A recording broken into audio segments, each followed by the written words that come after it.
After spending literally 3 decades in actuarial science and risk management, you really start to view human behavior through a very specific lens.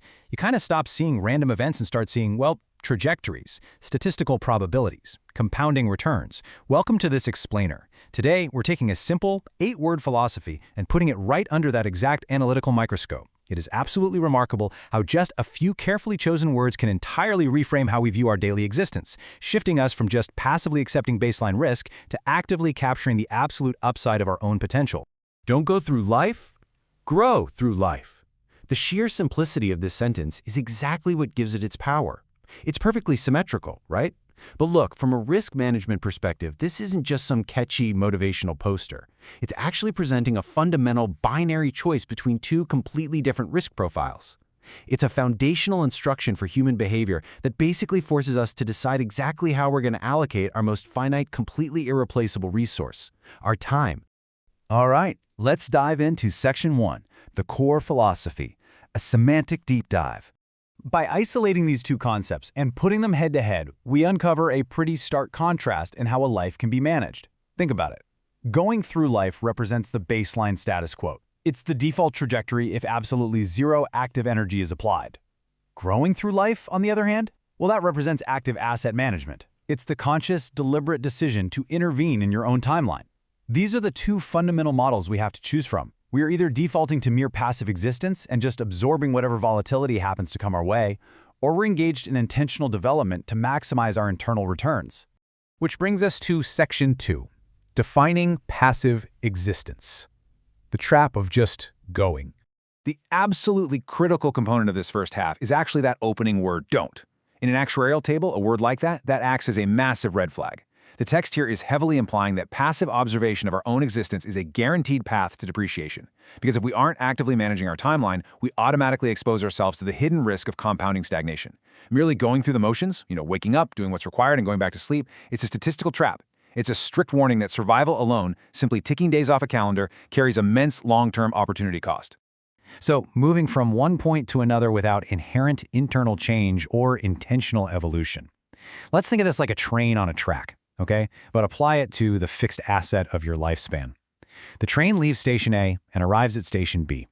The scenery outside the window changes, time definitely passes, but the train itself, it remains exactly the same. In actuarial terms, this is linear progression without any compounding value.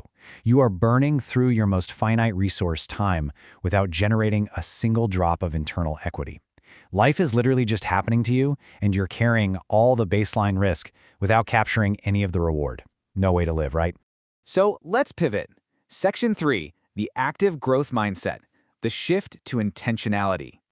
Grow through life. Now notice the complete change in tone here. It is no longer a warning, it is a demand.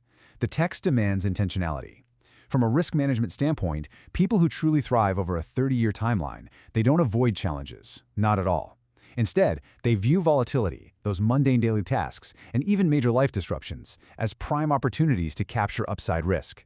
Every single experience becomes raw material. It's just data waiting to be harvested. Instead of letting life just wash over you, you're suddenly leveraging every single variable to compound your personal growth. Undergoing natural development, actively changing, and evolving internally through experiences. This is that deliberate shift from being a passive traveler on our train to actively upgrading the engine while it's moving down the tracks.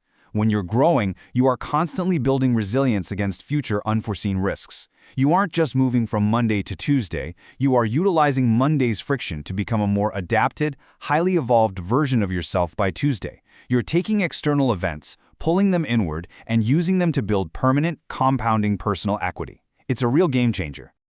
Look at this. Linguistically, the difference between go and grow is just a tiny shift. It's literally a single consonant. But philosophically and actuarially, that letter R represents the entire gap between merely surviving and truly thriving. In any risk modeling formula, changing one minor variable at the very beginning of a timeline alters the ultimate trajectory exponentially over decades. That R is the compound interest of intentional living. It proves that the distance between a passive, depreciating life and a deeply meaningful, resilient life isn't necessarily some massive leap. It's just a slight but profound continuous shift in our internal framing. Let's bring it all together now in Section 4, Synthesis and Reflection. merging the meaning. When we step back and view this philosophy in its entirety, it really forces us to confront a fundamental actuarial reality. Time is a fixed variable. 10 years will pass whether you want them to or not. The timeline moves forward regardless of your participation. So the ultimate choice presented here is whether you arrive at the end of that timeline having merely survived the statistical probability of existing or having leveraged every single challenge to maximize your personal growth yield. It asks us to stop viewing challenges as roadblocks and start viewing them as the very soil in which we are meant to plant our roots. So I'll leave you with this. When you wake up tomorrow morning to face your routine and you really look at the trajectory of your own timeline, ask yourself, are you simply going or are you actually growing?